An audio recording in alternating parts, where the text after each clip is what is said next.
Check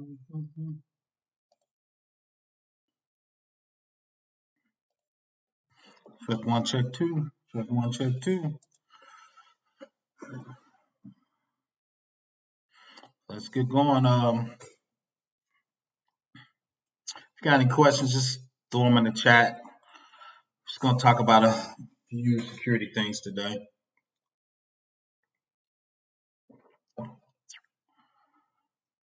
So in my thumbnail, I have power moves and power bags. So once again, if anybody got anything they want me to discuss or talk about, just throw it in the chat and we'll get started. Um, so I'm doing my Security Plus certification seminars. That'll be Sundays at 3. Of course, you can always check the restream. So that's something I'm going to do Sundays at 3. I'm focused on it. I thought it went super well. So I want to welcome everything. So I was talking to what's up, lads? So I was talking about a few things, and I work on government contracts and federal contracts. And a young guy I was discussing with was kind of frustrated because, especially on the government side, and even a lot of times on the private side, when you see jobs, those job posts, half of them are already filled. They have to post those jobs for government regulations, diversity, make sure everybody's included, but half those jobs are already filled. So that's why when we talk about meritocracy versus relationships, let's see, I'm looking at my little screen, see who's having a little. Okay, it's like everything's going okay. So yeah, so the thing is, meritocracy, skills versus relationships. Right, because when you get to a certain level, or even junior level things now, right? Somebody uncles work there, somebody's brother works there, somebody friends works there. Shout out. Let's I know I worked for the state for 12 years. Shout out. I'm a consultant, but I work at a state contract. So let's know what I'm talking about. They know this is not a fantasy or I'm making this up, right? That's a serious thing. So the thing is, so how do we get around that? How do we focus on that, right? We know it is what it is, where we can't change it, right? But the things you can do to kind of help you get around that, right, is a lot of things is LinkedIn. All right, since I start posting and I start doing YouTube, I've got so many people reach out to me on LinkedIn. It's just crazy. I get like a job offer every week now on LinkedIn. I think most of them aren't at the level I need it to be. But it's good to know, me putting in work, me studying, me doing videos, and I try to post my best videos on LinkedIn, right? So when you do that, right, I get people reaching out to me. I get people trying to work with me. So there's a ton of, especially since the pandemic, if you go online, there's a ton of resources out there. Women in tech, black people in tech, short people in tech, Midwest in tech, Cali in tech. There's so many. There's so many. Purple team, blue team, red team, and cybersecurity, programming, databases. There's everything is online. So one thing I try to do now is I try to go to a session or some cybersecurity group because there's ISSSA. It's one of the top cybersecurity groups. They have those in each state. Usually, I just went to mine in Indiana, but now I was actually 3 days ago. I was actually in the Cali, the Cali ISSSA, right? Making contacts, making sure I ask questions, making sure I'm involved, making sure I'm injecting things. So the cool thing is both of those organizations trying to get me to do a presentation, which I'm debating. I probably do it.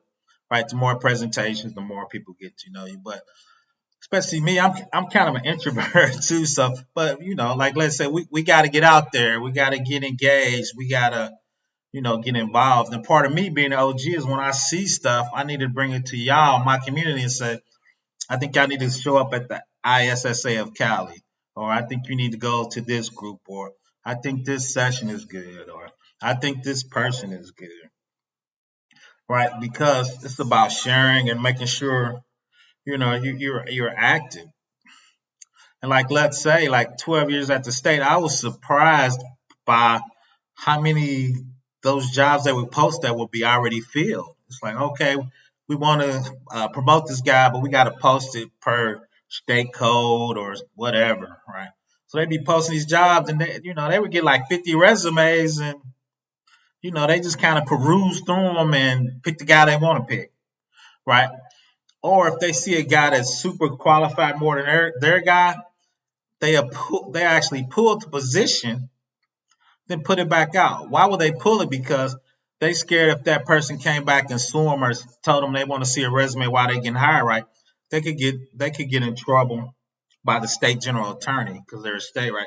So they just pulled the position, right? Then they put it back. So now if that person comes back, they could say, "Oh, that person never really applied for the position," right? Which is for me is kind of it's kind of a little weird when you think people would do that. Would you hire the best person? Right? They believe they have the best person because they know that person directly is a fit for the organization. But I'm like, if you don't look at the resumes, there could be somebody super, super qualified, right? But they still want their person that they designated, that person they probably told to that they were going to give this job to, right?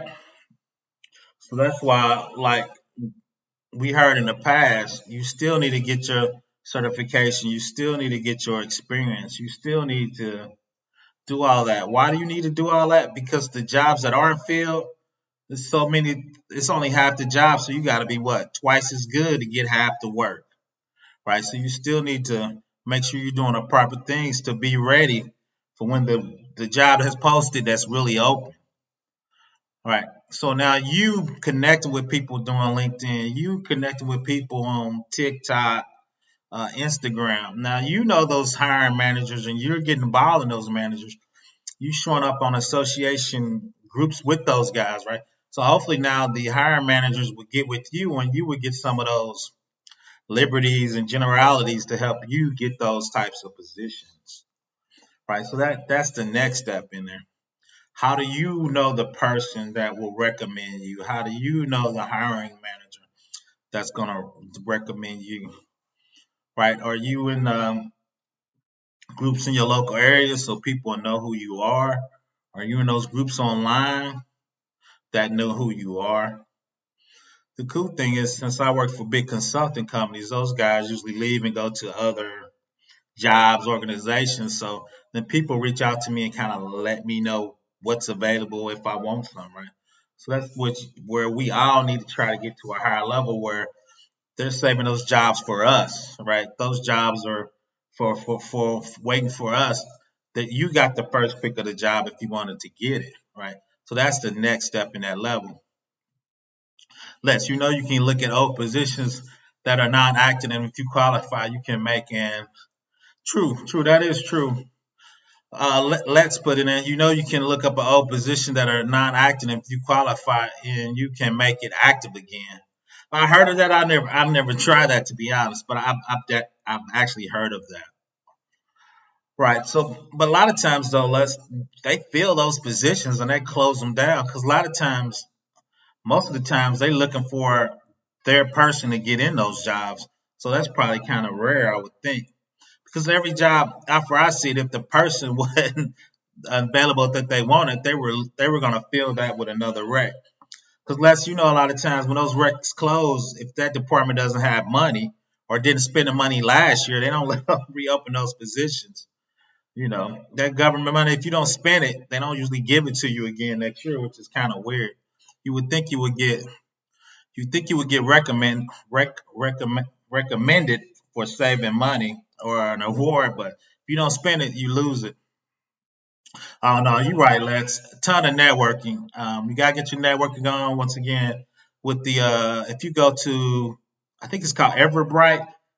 I was surprised they got security and IT conventions all over the United States, and they're all on Zoom now. So you can pop in if it's something I think I like, or if it's something I think I want. If not, I just leave after 15 minutes and find something I like. I try to like the ones where they let the audience actually speak, right? Because I'm trying to be seen or I'm trying to get in there. So, once again, if you go to Everbright, they have those conventions out there and what they're going to do. And like I said, I should bring a couple of them up. But like I said, there's conventions. I was surprised they all over. Those small groups are all over the United States. Because I'm thinking about going to Austin, Texas. It's one of the IT capitals. Now, I think Oracle went to Austin, Texas. So I've been thinking about maybe moving down there and taking my shot. So I've been looking for conventions and Zoom meetings in Austin, Texas, so I can try to network and get down there. Trying to see what's kind of going on, just to see, like I said, see jobs available. So, like I said, let's agree it is. Out of the positions that are posted, I believe only half of them are available for you to apply. Right, the other half, the company or the organization or the agency has somebody lined up to get those positions. That happened to me probably 10 years ago. Somebody said they wanted me, and I didn't think I could get the job because there were people that had other qualifications. And the guy told me, I can write it where you only qualify for it, right? You can make it so narrow that I could look at your educational background, what you have, and I could word it a certain way only where you would qualify for it. And I was kind of shocked when he said that. I was like, oh, okay, that's working for me. I need to roll with that, right? But then that gave me a peek behind the door how this really works. I'm like, oh, is that fair? It's fair if it works for me. That's my take on it. It's fair if it works for me. That's my 2 cents. But no, just throwing that out, right? So, like Let said, got to do a lot of networking, get with the hiring managers. The cool thing is, I got like 3 or 4 headhunters that I only work with. So when stuff comes up available for me, right, they'll reach out to me first to say, hey, we got this job. We know what this organization's like. We know who's hiring. We know you'll be a good fit for it. Right. So that's kind of what you got to do in the industry is because there's a ton of headhunters always out there, trying to, because they get a piece of your salary. It doesn't come out of your salary, but they get a commission off of your salary. Right. So they know kind of what I'm looking for salary wise, what I'm looking for flexibility, and how that works. Right. And that's part of the networking is you letting your headhunters who's already in the network, who works with those companies and works with those people. That's part of your network. Right. And headhunters, they're trying to get a piece of your salary too. So part of your network is make sure you got headhunters on your team that's going to let you know when something comes available. Like there's a couple Fortune 500 companies in the state. I got government contracts, federal contracts, so they kind of know my background and what I'm looking for, and two is what I want to make, right? So we can make all that make sense. So that's one of the huge deal too. And the other not weird thing is I was at a like we said ISSA Zoom meeting, and one guy said the next thing, big hiring thing, is privacy. So I've done programs, NIST programs, ISO programs, STIG programs, and privacy's always been one small segment of that. But he says since the government came out, with Biden's executive bill, so privacy was real big in there. Right, and Cali's already doing GDPR, so he believes other states are going to out try to do Cali. So what does that mean? So any state that you're doing business with could have their own privacy standards. So you need to figure out what those standards are for every state you're doing business with. So that was kind of weird. So that's when you need a program to keep track of all that. And the guy I was talking to, of course, he did international work. So when you do international work, right, he was doing Europe, Great Britain. He was doing financial work. So each one of those European unions and different France, there each one of them have a different privacy standard, which I thought was weird, right? So he said he thought privacy was going to be the next big job everybody was going to look for in the security realm because it's nobody's doing standards with it and nobody's really keeping track of it. They keep track of it like, okay, if your data gets stolen, we we got to get you credit monitoring. We have to get you, some other stuff like your credit. But what if Cali said if you lose 500 records, you got to do this, and Pennsylvania says if you got to do 1,000 records, you got to do X, and if Chicago loses something, you got to do B, right? So each one of those states is going to have their own requirements for privacy. And the weird thing is, I didn't really know that there were privacy certifications out there. I think it's CIPP, CIPM, Privacy Manager was a big cert. I Googled it. I was surprised. Of course, Amazon's looking for one. Google was looking for one. Rackspace was looking for one. Because privacy managers, when you deal in business around the world, right, moves a little different, right? So is that the next, you know, is that the next big bag is privacy? I deal with lawyers a lot, so from my standpoint, they are always talking about privacy and what that means for that particular state, that particular city. So if you did the research, and two is that's really one of the non-technical uh, certifications out there, right? It's mostly legal, compliance type work. I just never really thought of privacy as bringing a separate entity. Tough. I reached out to our legal staff. We just started kind of chopping it up about privacy and what that looks like and what that's going to be like in the next 10 years. So he believes like you got a CISO and a CIO. He thinks there's going to be a chief privacy manager on the C-suite that's at the same level as the CISO, which I thought was, I don't know, that was a little, when I thought about it, I was like, is that true or false? And I looked at some of the larger companies that are Fortune 500 companies. A lot of those have privacy managers underneath the CIO, but they think they're going to actually bring them up to the level as the same level as the CIO. Does that fall in the realm of risk management? Yeah, that's definitely in the risk management. I think it's going to be compliance manager, which deals with like if you report to the IRS, HIPAA. But like I said, privacy manager is so big. I think they're going to pull that at the same level as your compliance manager. But yeah, it'd be definitely under risk management.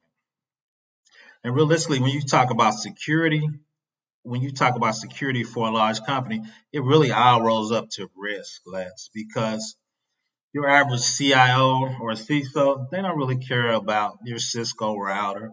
They don't really care about your Linux box. They really don't care about your database. What they care about is what risk is that putting on my organization, and can you quantify that for me? Is that a little risk or a big risk? Do we need to shut it down? What level risk am I signing off on, right, from a management suite? And you get to a certain level. A lot of CIOs came from financial backgrounds. They know very little about technology when you get to that level. So when you talk to them, they talk at a risk level, right? So when you roll that all up to your CISO, your Chief Information Security Officer, a lot of times when you talk to the CIO, they're not talking specifically about technology. They're talking about specifically what is the risk. If you got a solar winds attack and we can't stop east and west traffic, is that a big risk, little risk? What is our risk, right? You talking about Kaseya's, another one of those type of attacks. What does that mean? All right, if we got all our traffic locked down, east, west, north, and south, to go anywhere on the internet, we got to punch a hole in our firewalls. We got all that locked down and logging. What is that risk to our organization? Right. So when I talk about security, that's because I'm old, right? And I talk to a lot of lawyers and presidents and vice presidents and CFO. The only thing they want to talk about at that level is risk. High, medium, or low? Should we get cybersecurity insurance? And if we get hacked, what is that hack to that device going to cost our company? Right? If you got 24 million and you got to give them $100 of credit and monitoring, right? That's $2.4 billion, right? So now we're talking money and risk. So is that a little risk at 2.4, or is that high risk at 2.4 billion, right? So if 2.4 billion is the risk and your risk is low, is that 10% of $2.4 billion? Is that amount? If it's half of that, because it's medium, or if it's 90% of that, because it's high, right? Now you take the dollar amount times it by the risk times it by the percentage of that risk. What is that dollar amount, right? So that's when you talk to your CIOs, CFOs, they want to talk risk in dollars. Like I said, once again, Linux, Oracle, Apache, IIS, WebLogic. Most of those guys don't really understand that, right? Now, when we take our test and we're trying to get our bag, right, get our CISP bag, get our Cisco bag, get our Oracle Exadata bag. I'm trying to think of everything I've done. Apache bag, working, right? Then you care about that, right? Because each one of us is trying to become an expert in something, because that's how we get paid, right? From that person, right? How do we get paid? I get paid because I'm a compliance NIST 800X expert, right? I've been a DBA for 10 years on Oracle, right? I did Java for 15, right? So that helps me when I look at programs, right? And I do a risk analysis of that. But CIOs don't care about that, right? They want me to figure out the risk, quantify it, and let them know, right? So then they can make an executive decision on it, right? So I'm studying for my cloud security professional. I'm gonna hopefully get my AWS architect by the end of the year. Why would I do that? Because cloud it's not the next big thing; it is the thing, right? Every big company is going to a cloud at a certain part of it, right? So I need to understand how to secure the cloud, not secure it, how to quantify security in the cloud. Like you said, what does that look like, right? When you talk about BPC or platform or infrastructure as security or software as a service, what is each one of those security complexity, and how do you make sure that you can lock those down, right? Because remember, 3 years ago, that lady from Capital One didn't lock down the database. So the database was talking right to the internet. So she just stole all the information out the database and posted it on Reddit, right? So that was lack of security. All right. So when we talk about security from an executive level, we always talk about risk. When we talk about security from a technical level, right now we're gonna get into two details, right? How are we doing encryption in Linux on a hard drive for encryption at rest, right? If we're using Apache, how's the HTTPS? How do we generate the ciphers? How's the lock in the browser looking? Right? Are we using all secure ciphers? Right? So that's when you get into detail.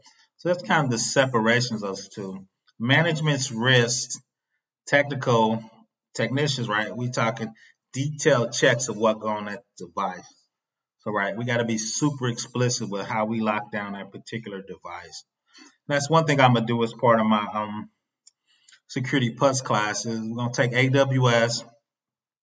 We're gonna start spinning up different areas of that and locking it down and see what that actually means from a federal compliance level. Right. So when you talk about BPC and AWS, that's AWS networking, right? You talk about CIDR, right? We talking about subnets. What does that look like when you have a three-tier architecture controlling your traffic on AWS, right? What does that mean? Particularly, like, how do you do that, and how do you quantify risk for that?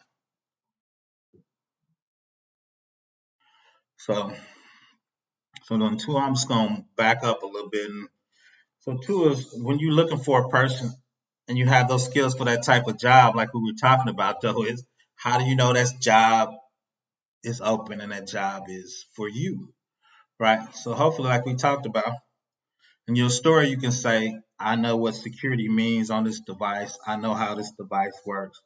I know what it means to set up this device, make this device communicate, and I understand how to lock down this device for the risk for your organization. Can risk be a minimum by only having outgoing traffic? Yeah, you go. Yes, but the other part of that outgoing traffic lets is outgoing to a certain location.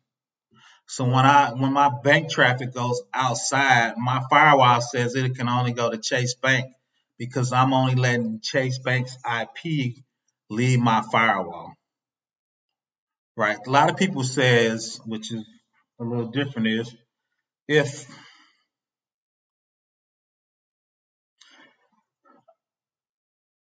a lot of people says if I generate traffic in my database tier, if I generate it and I'm going out, it has to be going in the right place. We now know that's false because Kaseus and SolarWinds stole emails and they sent them to a different server for the command and control. If you look for each one of those hacks, that command and control, once the malware got on there, it had to go to a certain server to get those commands to actually initiate the malware. So if you can only go through certain servers coming from your backend or your data center, you shouldn't be able to go to the command and control to get your malware or get your instructions to attack your organization. Right. So if you're generating bank files, you can say, okay, this server and this file can only go to this Chase IP address on the internet. Or you can go to KeyBank or whatever or the hot bank of it, right? So there's two things, unless you gotta let the minimally go out outgoing traffic, but you gotta make it go out to a certain IP address so you know you have it locked down. So that's part of that.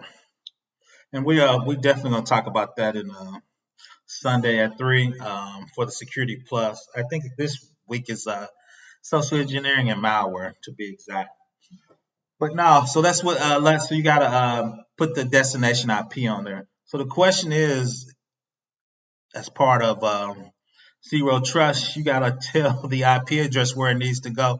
So if you were telling the IP address where it needed to go, how did it go to the command and control server and get the malware and activate the malware, right? So that you know, most of those people didn't have their we call it control of data flow from your three-tier architecture, controlling your flow of data, where it goes, when it goes, and there needs to be something to say why it's going to this IP address, right? Everything should be figured out. So that was an excellent question. So the other thing too is, like we talked about, is when you're dealing with management, you're dealing with risk. When you're dealing with technical people, you're dealing with devices, right? So that's the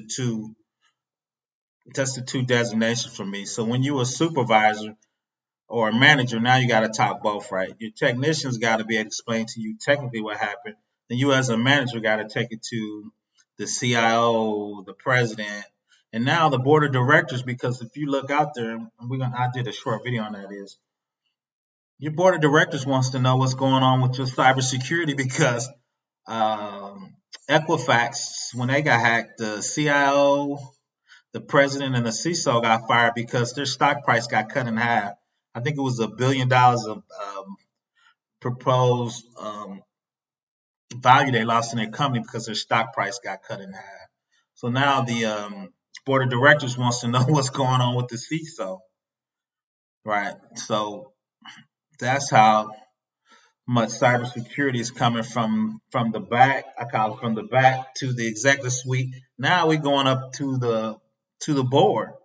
Because if I'm on the board, you gotta let me know, like we talked about, what is the risk of us getting hacked by insider like Kaseus and SolarWinds? You gotta quantify that to me on the board, because the board is in charge of the financial directions of a company. And part of the financial directions of the company is what's most likely going to cost me a lot of money in the future, and that will be a hack. You're going to lose money, you're going to lose reputational risk, you're going to lose stock value, some of your people are going to get fired, right? So that's really uh, creeping up, and that surprised me. Like I said, I talked to a lot of lawyers on phone today, which really surprised me, right? Because the reason why is compliance and risk and legal negligence of us how we doing business. So negligence is if we do no cybersecurity and we get sued, if you don't do anything, you're negligent, right? You have to do something to kind of lock down your computers, right? Or you financially irresponsible, right? So now we're going from technical to middle management to the board of directors. So what does that look like now? So let's start from the top and work our way back down. Board of directors, we're talking financial, we're talking risk, and we talk compliance. Looking at the CISO, what is our biggest risk for cybersecurity? He's looking at the CISO. Why is he asking specifically about cybersecurity? He sees it on the news. There's a big hack every week now. That's the food, that's the oil, that's Kaseya's, that's Solar Winds, and Microsoft names in the news for half of them coming through Microsoft products, and they know they run. So the board is going to ask the CIO, what we doing? How are we blocking this, right? They don't know intricately, so the CIO is going to look at the CISO and be like, hey, what are we doing, right? So then what we do along with the CIO is get with the development teams. Purple team basically is how do you lock down the system, right? What is the scores when you scan those? How do you check them? How do you know your risk position, right? How do you know your risk position in your organization, right? How do you know your Linux is good, your Oracle's good, your Apache's good, your Linux good, right? Each one of those devices has a risk position, risk level, right? You can scan them. You can use Nexus, you can use compliance scan, but you need to know what risk each one of those devices in, because all that totality is going to give the CISO and the CIO what risk is our organizations in. All right. I know most people just look through their little glass lenses. I'm working on this Linux box. I'm working on this SQL Server. I'm working on this Oracle. But all that together is the risk associated with your company. Right. So who's responsible for that? Is it the CISO, the CIO, the president, the board of directors? Who's really responsible for all that? Right. So when you're taking these tests, especially when you're talking about CISP is a management test. I always laugh at people. CISP is a management test. So you as a manager, how do you come up with that? And me as a consultant, I help small organizations do that, right? I always laugh. I get a lot of small companies out of Silicon Valley thinking they're going to do a hospital application with no documentation or do an application for DOD. I'm like, dude, that's like 5,000 pages of paperwork. Why? They want to know the risk. They want you to know diagrams, what's encrypted, what's not encrypted, the 20 policies of this, right? All that goes into your risk documentation, system security plan. That's what I ask for when I do a review. Most companies do not have a system security plan, but that's the good question is when you turn all that up, it theoretically goes to the CISO, and he gives those up to the CIO, and they make security decisions for the whole organization, right? A lot of times, when they give it to the president, they actually look for it to be rubber stamped. They kind of already figured it out, so they're gonna push him into a certain direction of how that should work and what that should do. So that's how big cybersecurity has become. It's on board of directors every day in the paper. It's who's been hacked. You got to think that hack shut down. I think it was the Eastern Seaboard. People were somebody was putting gas in plastic bags. I'm like, dude, I'm worried about your IQ if you're trying to put gas in a plastic bag. But you've seen those videos. That was a cybersecurity hack on a private company that had no government oversight. But they supplied gas to the whole East Coast. Right. So how does that work? Right. So that hack is shut down. And we showed through the pandemic, we don't care. We're gonna fight over toilet paper. Right. We gonna box each other toilet paper. So you gotta make your cybersecurity tight, especially for those organizations that have infrastructure stuff. What do I mean by infrastructure? Water. We saw the one hacked in Florida where the hacker took over, I think it was the VPN software. They try to put more, it wasn't acid, but whatever that is to make the pH balance of water right. They look like they were trying to poison that thing in Florida, right? That was one. Of course, we had the Casillas, on the East Coast with that. Then two is I predict in the next 2 years somebody's gonna shut down the electric grid. All right. So if you don't have electricity, which Texas found out, then you don't have heat. Right. Theirs was because they try to run their own private grid. But if you Google that, if anybody Google that now, Russia's been on electric grid for 2 years, just kind of poking around. So what does that look like when they decide to shut it down? So if they shut down your electricity or your heat for 2 months in the winter, let's give it a month. Would you be okay? No, because everybody's gonna make a run on a grocery store, and we're gonna be fighting over pork chops. Right? That's the level of cybersecurity that you have to get a feel for, and that's why the board of directors asking, the president's asking, the CIO's asking, the CISO's asking, right? What's going on with our computer infrastructure? And the sad thing about the oil company that got shut down that was going to do the gas is how you put TSA over that. They put TSA over that company. TSA can't pat you down right in the airport. How you going to look at the gas pipeline for the nation? TSA? Come on, man. We in big trouble. So infrastructure. We're just going to flow over to infrastructure. So electric, water, gas, water, gas, right? So each one of those, if you read about it, there's been small incursions from cybersecurity. Like people are testing us, right? So what will we take? Okay, we shut down the gas, they didn't do nothing, right? If we shut down electric, or if we shut down the financial institution where the young guys can't trade crypto and we can't use credit cards. The weird thing is everybody under 40 buys everything on a credit card. I'm old, I carry cash, right? So if you can use your credit card or your debit card, most people couldn't operate. Half the population couldn't operate in the United States, right? So if you only carry debit cards or credit cards, put a one in the chat. I'm gonna try to get y'all to operate. Put a one in the chat. If you only carry debit and credit cards, put a one in the chat. You carry very little cash, put a one in the chat. That's not good, right? So I tell people, keep your little money around the house because one time you're not gonna be able to use your debit and credit card. Some China, Russia, Japan gonna shut us down, right? Come on, Damon. You got it. Come on, bro. You better put a little cash in there, man. So I think you need to get a little cash in your pocket because if they just shut us down, come on, let's come on. So yeah, so just be overreacting. Just keep a couple of ones around. You might need them. You might need them, right? The Benta. Oh, I agree with that. I agree with the best antivirus is Kaspersky, located in Moscow. The only problem with that is I do government work. You got to use everything. You can't use anything outside the United States. Come on, that you need a little more than 20, bruh. Come on, you need a little more 20, man. You need to get your little safe. Put your little bit in there, man. You need about a couple hundred. You might need to go 2 weeks when when Russia. If you look, they what's that little state next to them? They shut them down for a month.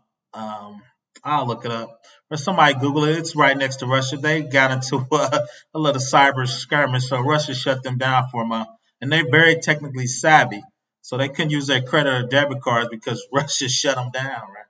So they were struggling. So my next video I'm going to do is I'm going to do that real soon. Is what would a government agency have? What would a foreign agency have to do to us to make us actually go to war? So cybersecurity, what in cybersecurity would make United States put? Yeah, it was Ukraine. I appreciate that, Mango back. You are correct. It was Ukraine. If you Google that, they shut Ukraine's whole financial system down for a little bit. You're right, Gray Fox. It was Ukraine. So if you Google that, they shut them down for like a month. because they're very technically savvy. So everybody uses debit and credit cards only for that. So I thought it was Ukraine, Gray. I need to Google that. So Omega, do you carry a little cash on you? You just strictly debit and credit cards? Because I'm predicting one of the big powers is going to shut down our financial system for a couple months. So I need Omega and Gray to carry a little cash in their pocket, just not debiting credit cards. So when they shut down our financial institution and you go in to buy some food, they're gonna go, the credit card machine is not working. That's what they're gonna say. So I want to make sure everybody's ready for that. I'm predicting that. So the question is, if Russia, China, or Japan shut down our whole electric system, will we put boots on the ground to go get them? My answer is yes. I think that would be the thing to actually go to war over. Right? Okay, Mega Black, I see you. That's true, man. That is true. I got a little cash. A lot of people do a little silver and gold. I think if we get to the silver and gold, man, it's gonna be Mad Max. It's gonna be Mad Max out here. We're gonna be one of my favorite things I start watching is what's the zombie movie? I'm blacking out. You know, you gotta go out and go to the grocery stores and shut down and get food out. So a quick story. So the last pandemic, I'm weird. I said I'm gonna give me 100 cans of soup. So I'm on my knees, I'm getting soup, and I look next to me, and I'm getting all the Cheerio soup and all the little kitty soup, and this little kid's looking at me. He looks like he's gonna cry because I'm in Target on my knees trying to get me 20 cans of soup. So I look at the little boy, I go, "Do you want this soup?" He goes, "Yes." I gave him like 10 cans of soup. He was so happy. I'm like, dude, it's not Mad Max out here. I was selling soup, but that lets you know that being down, we just killed the supply chain. If everybody would have been calm, the supply chain would have worked. But I'm out there like the Walking Dead, big dude, just taking all the cans of soup. Little kid looking sad.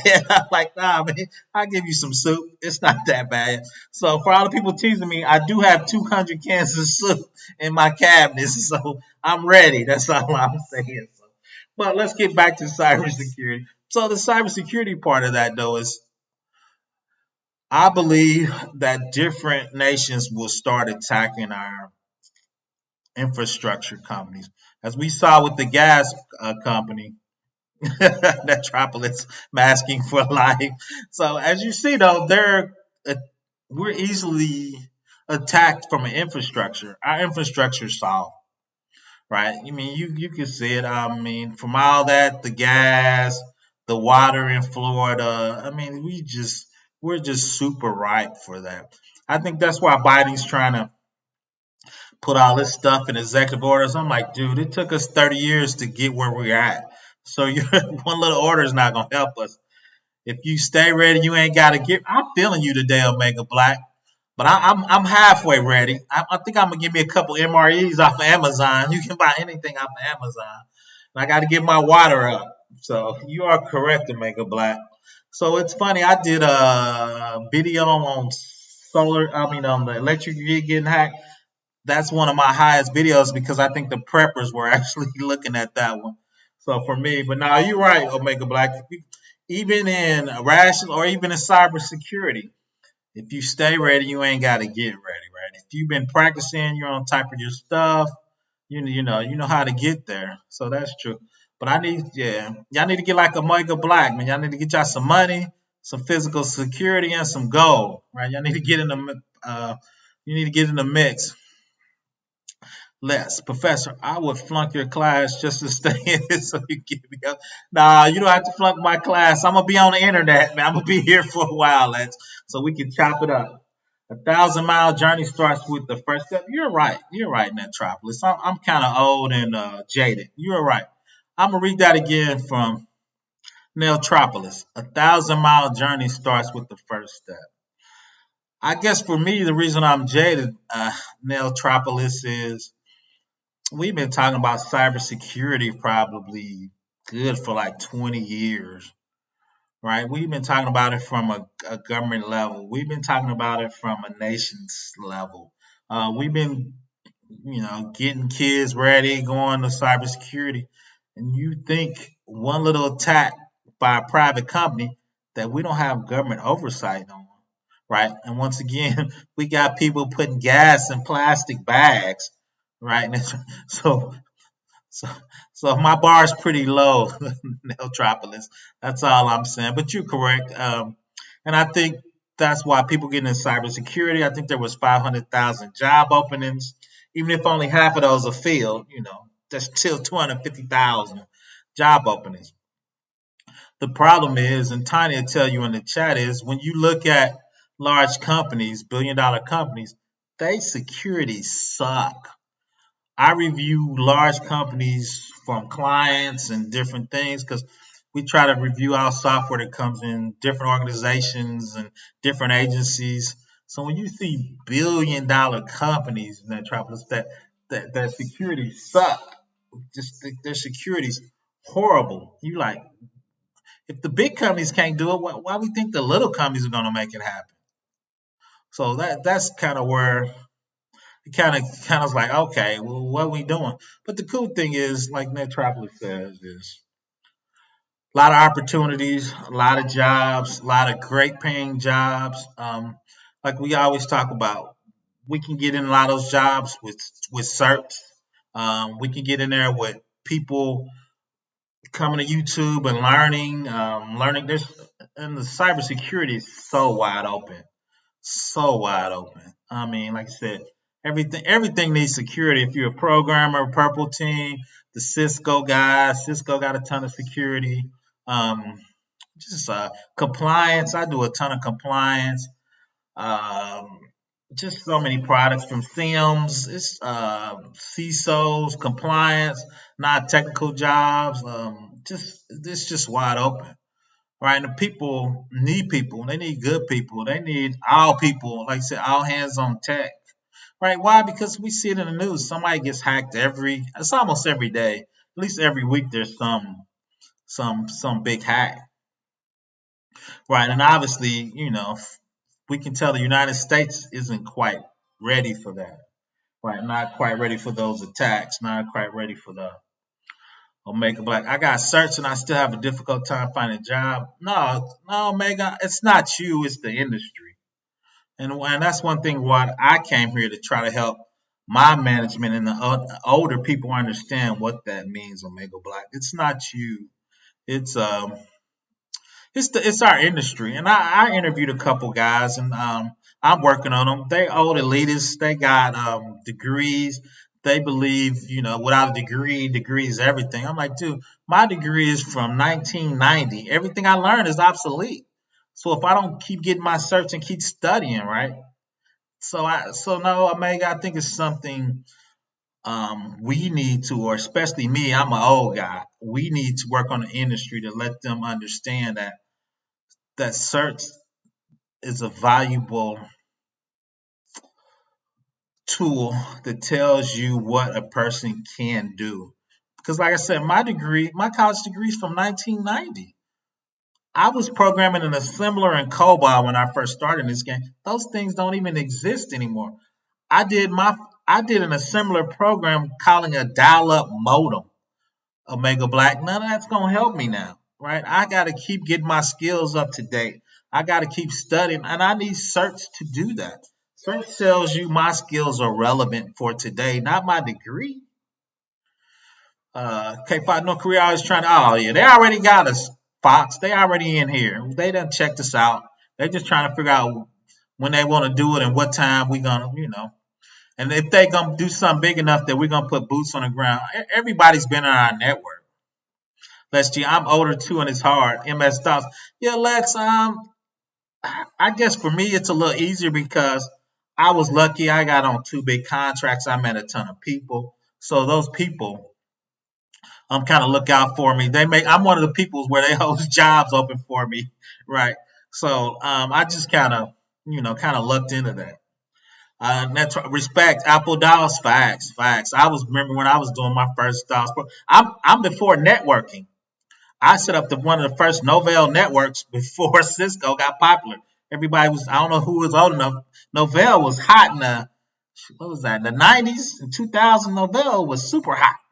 So Tiny a CISP considers a master. Oh, that's true. Tiny brought the CISP is considered a master's degree in the new in UK. We need the US to get on board with that. That's true. That's true. Like US, the UK is respecting the CISP and other certs and putting them with the level of degrees that they need to be at. Like I said, the United States, we're just behind. Mega Black, and like I said, that's one thing I've been working on my leadership. And when I go out and talk to people, oh yeah, I was a big Netscape guy. I remember when Microsoft took them out. They just copied Netscape and gave it away for free and took them out. That's how old I am, lads. I do remember Netscape. Man. Is it easier to get hired with certs or a degree? I think it depends on the industry. Fox, if you're in Silicon Valley where the young guys are at, or in a startup, they look at certs. But if you talk about an old company with the old guard, it's going to be a degree. And that's what I think what Omega Black was talking about at the top. It's the old guard, and I think those guys are about to retire. They're still big on degrees because they all have these degrees, and they they did sweat blood, sweat, and tears for their degree, Fox. So I think that's what made them believe degrees. But like I said, I think it's changing, especially now with the pandemic.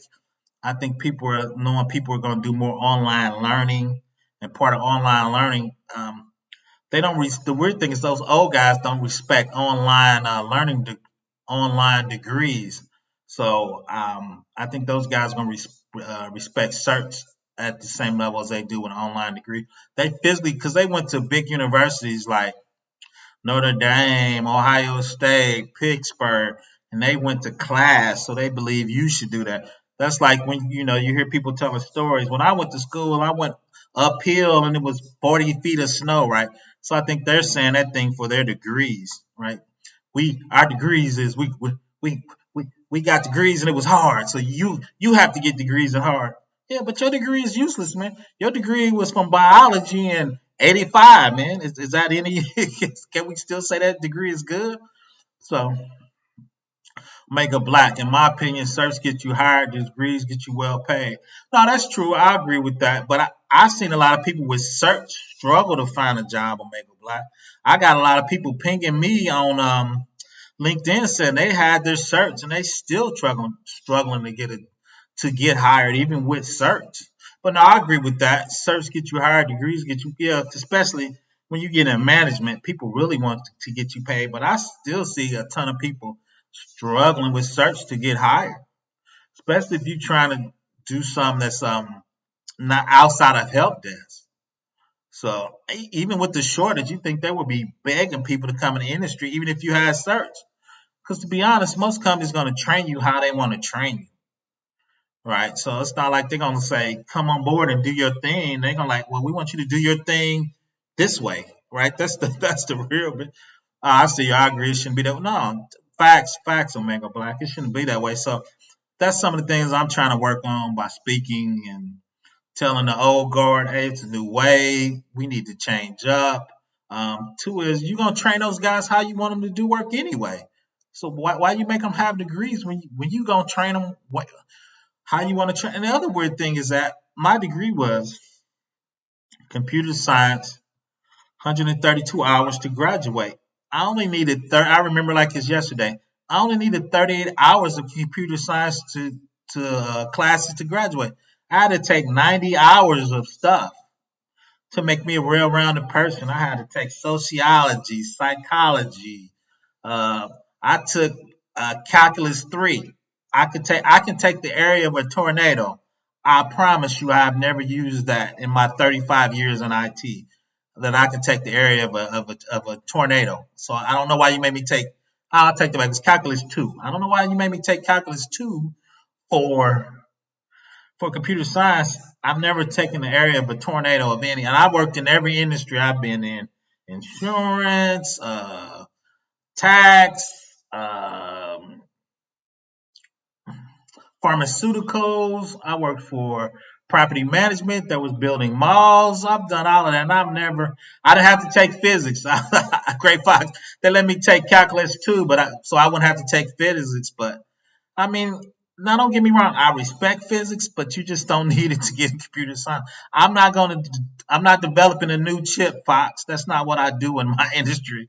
Right? There's some guys where you need that. If you're gonna come up with the next quantum computer, you're gonna need some physics. But 98% of people in this industry, it's not gonna need that level of physics.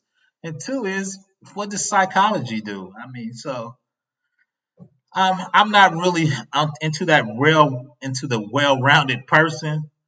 I know all my issues, so I'm good. So let's see. I'll make like tornadoes can be very heavy, very arrogant at times. That is true. That's why I'm gonna run in my basement. I'm not gonna calculate how quick they're gonna get to me on Make Black. I'm gonna run in my basement and look at the weather. But so the question is, on a real tip is, okay, I got a degree, but how much is that degree I really needed for the job I do today? The other weird thing is, somebody was on there and we were kind of going back and forth. Well, you need a math to do financials. I like, dude, I work for insurance. If anybody knows what a quant is, those are guys that do formula. They wanted me to write in a computer. I didn't make it up. He said, when you do this field and these two things calculate, here's the calculation. Okay, then I programmed it in the computer, right? I didn't come up with the calculation for future value of money, present value of money. The subject matter expert gave it to me. I didn't come up with any of those calculations. Now, granted, me doing math at that level, when he gave me the calculation, okay, I know what it is. But anytime I worked in any industry that had a high level of math, if anybody familiar with insurance, it's called actuary. I think you got to take 5 high level math tests, calculates what's going to do to kill you, how much insurance money. The actuary gave me the formula. I've never came up with the formula myself. So when people tell you you need high level of math, I'm like, that's a no. I do pluses and minuses. That's pretty much, and I times and stuff. As much as math as I did when I was programming. Because once again, if I'm working in the insurance industry or the banking industry, I'm working with an actuary or a quant. An actuary is a life insurance mathematical expert. A quant is a finance expert in there. Those guys give me the formula. Why would they let me make the formula up and I mess up the calculations and accidentally mess up Bitcoin and give somebody too much money? Right? I'm gonna put in the math and they're gonna test it to make sure the numbers are right. So when people say you need high math, I always push back. I'm like, dude, I've been programming for 30 years and I've always had a the algorithms. They're gonna give you the algorithms. The subject matter expert in that field is gonna give you the algorithms. Like I had to figure out how much a square foot building in New York costs for the property value X. Their quant gave me the calculations. I don't come up with the algorithm, Gray Fox. The subject matter expert tell me this is the algorithm. These are the inputs. Calculate them this way. When I get done, they're gonna test the program, right? So when people tell you that, right? So when people argue degrees versus cert, I'm like, can we think through this? Right? So I know you invested heavily in rail-rounded people, but this is a different day and a new time, right? So we got to think about what that means um, in real life, right? What is the new paradigm? What is the new paradigm for that for education, right? Because a lot of people know this. My name is started with a professor. I do teach at a local college, right? So I'm actually a real professor in real life. Probably half of my chat know that, right? So what does that mean? So what does that mean in real life when you talk about real education, right? How does that transfer in real life? I try to be real pragmatic when I talk about things like that. If I can enunciate today, I'm struggling. Um, what is that gonna mean in real life when you talk to real students, right? So if you're a student, what does that mean to you, right? What does that mean? So I always tell students is critically think about what you want to be, what's your career, And how do you get all that to mesh up in real life, right? So what does that really mean in real life? Megabyte search equal concrete thinking degree action. Google. I like that. I'm not a huge Google fan of Mega Black. I think there's a lot of arrogant PhD kids in Google, man. When I talk to those guys on the phone, they were wearing me out, right? They were really wearing me out. But no, I agree. I agree with that. I kind of agree with that thinking. Um, and like you said, is so I'm just pausing because in real life I need to make real money to support my real family, right? So when you talk about real rounded abstract philosophy, I'm sitting on a table. Does that make it a chair type stuff? It's kind of hard for me to swallow that sometimes, right? We're in a pandemic. I need real dollars and a real place to stay. So how how I move.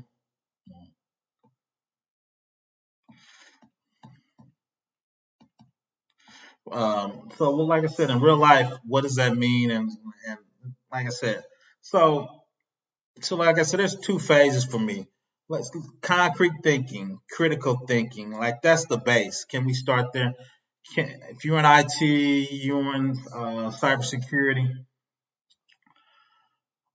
what search can you do to get a job to make a real living and support a real family? Right.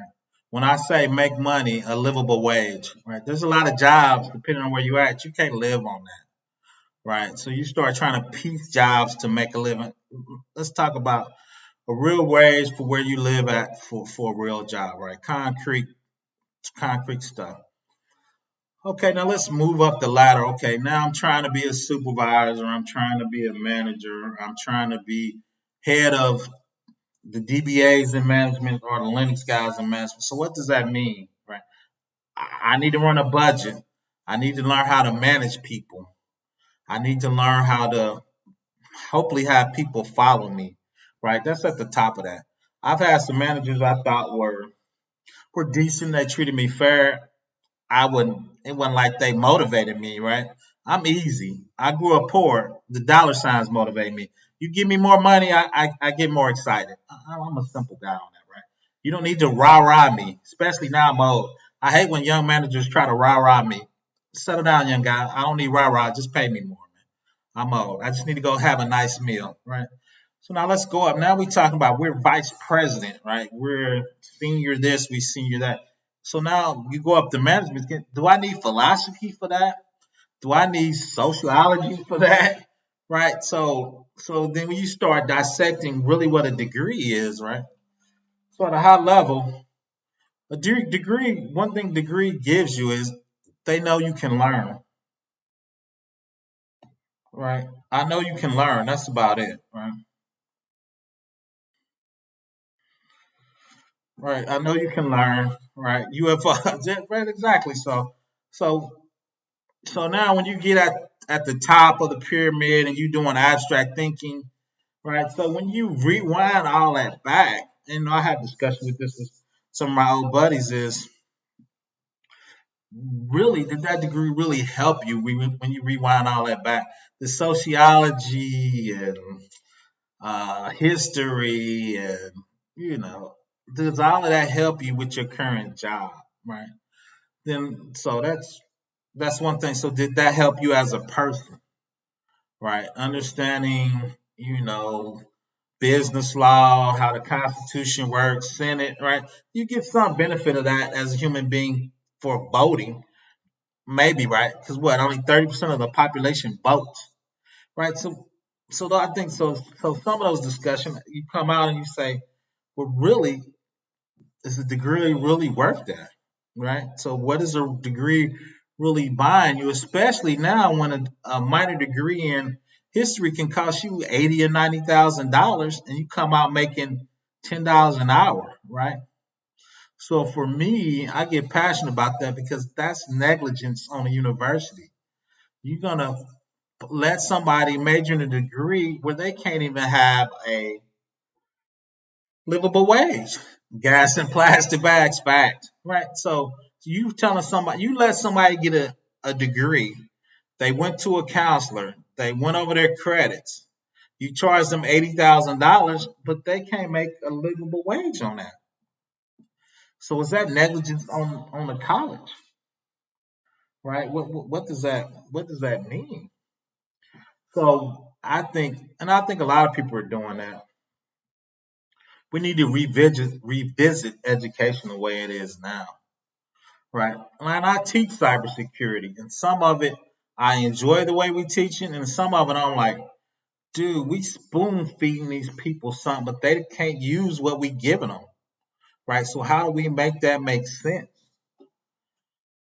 right? Mega Black, most degrees outside of math and science basically show that you have the ability to endure a long-term project. I agree with you. I don't even know if you can endure a long-term project. Half the time, those guys are working in teams, and out of the 5 people, 3 people do most of the work. So I don't even know about that, Omega Black. But that is true. So my thing, if you're not doing STEM and your family's not rich, so when people, I mean, you've seen those people.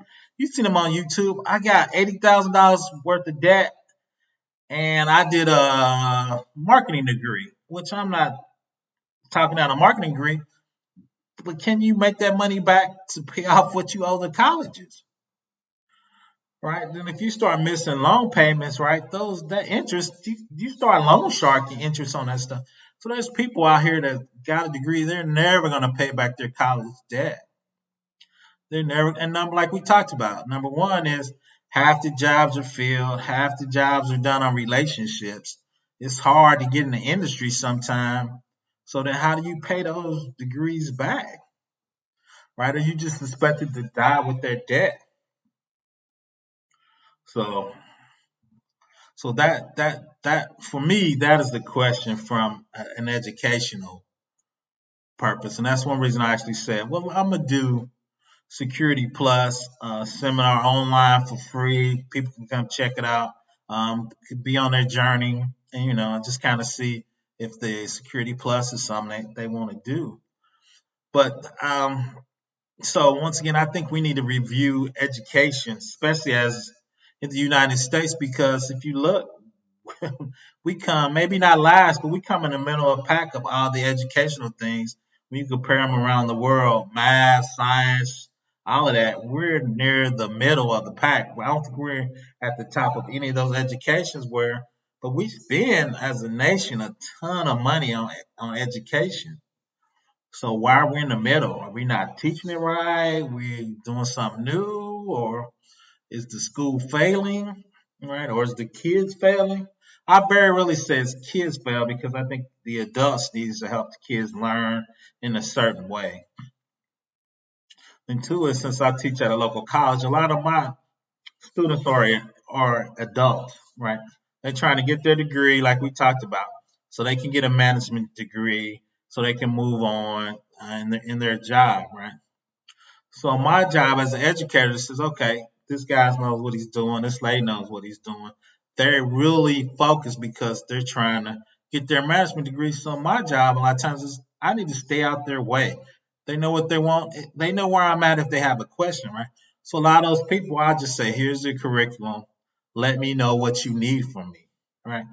Because half my students are probably old as I am now. Because like I said, they're like we talked about. Their company said they need a degree, right? So they went back to school to get a degree, right? They're super good at what they do, right? So I'm kind of in the way. So tell me, what can I do to? Because most classes I teach are gonna be intro, all right? So most people can come in, get their thing, and keep going. All right. So me as an educator, what services do you need from me to make you successful? All right. And that's how I try to do my YouTube channel.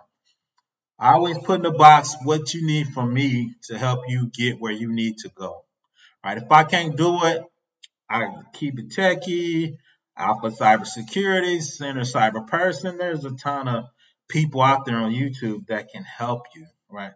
So what can I do to help you get where you need to get? That's one reason I came on YouTube. And what's up with the speaker money that the universities pay to politicians? What's up with the speaker money that universities? Because politicians control monies from the government that goes to universities, right? So your politician makes that, right? Because years ago, one president said, and I work at a local college, community college was he was going to make community college free.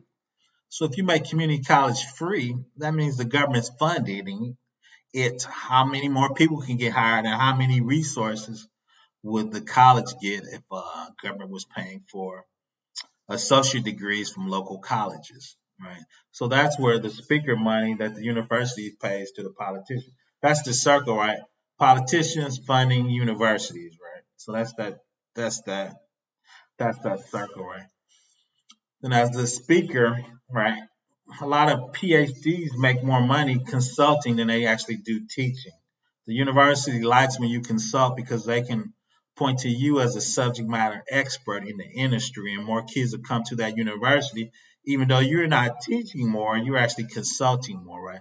But that makes that university much more popular because you are a known speaker, a world class speaker, or a person in that industry who is a SME, right? So that's kind of how that circle works. So, which it's sad and obvious.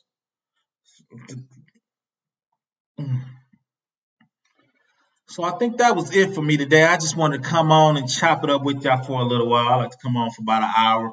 Uh, Metropolis, what is up with? Oh, that's true. I just read that. So I'm gonna stay on for a quick second. If you got any more questions, put them in the box, or I'm gonna wrap it up. Like the video, put in the comment or the chat if you want to talk. I'm going live Sunday at 3. We're gonna security plus it, make it a verb. Security plus it. Keep rolling in that. I'm gonna put some labs out there shortly, and I'm gonna put out my security plus. It's gonna be a playlist on my channel with all the security plus in there. How are we supposed to keep up with China when we hold people back? That's an excellent fact. And two is what people don't really know about China is, and all of those Asian companies is we fight each other over a 4-year election. China and Japan has 300 and 500-year plans for their nation. So when you have a 500-year plan as a nation, you know which way you're going. You're not flipping on um, political things or this and that. They have a national plan, and we don't do that. So I think beating China is going to be tough, Neotropolis. They're going to be tough. I appreciate it, Omega Black. I'm here, like I said, I try to give my knowledge and pass it on. I love to chop it up, and anything I can do for the community, I'm here. Like I said, I'm doing a security plus. I think I'm also gonna do because I teach forensics, so if somebody gets hacked, how to trace them. So I'm doing a security plus, and I hope to follow that up with a kind of forensic lab class. Once again, I'm gonna convert those labs over to labs on AWS, so we see what that looks like in the cloud. Controlling your network, spinning up VMs, patching them. I'm a steady guy, locking them down for federal compliance. So you'll see all that on my channel. If there's something you're actually explicitly looking for, put it in the chat or put it in the comments, and if I can do it, I definitely will. Happy Thursday! I can see the weekend. I'm about to get off.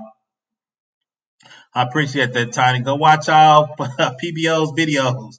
Everybody have a great Thursday. I'll see you on Sunday. You'll see a couple videos. I'm about to do a video. What do nation state has to do to put for us to put boots on the ground? Everybody have a nice day.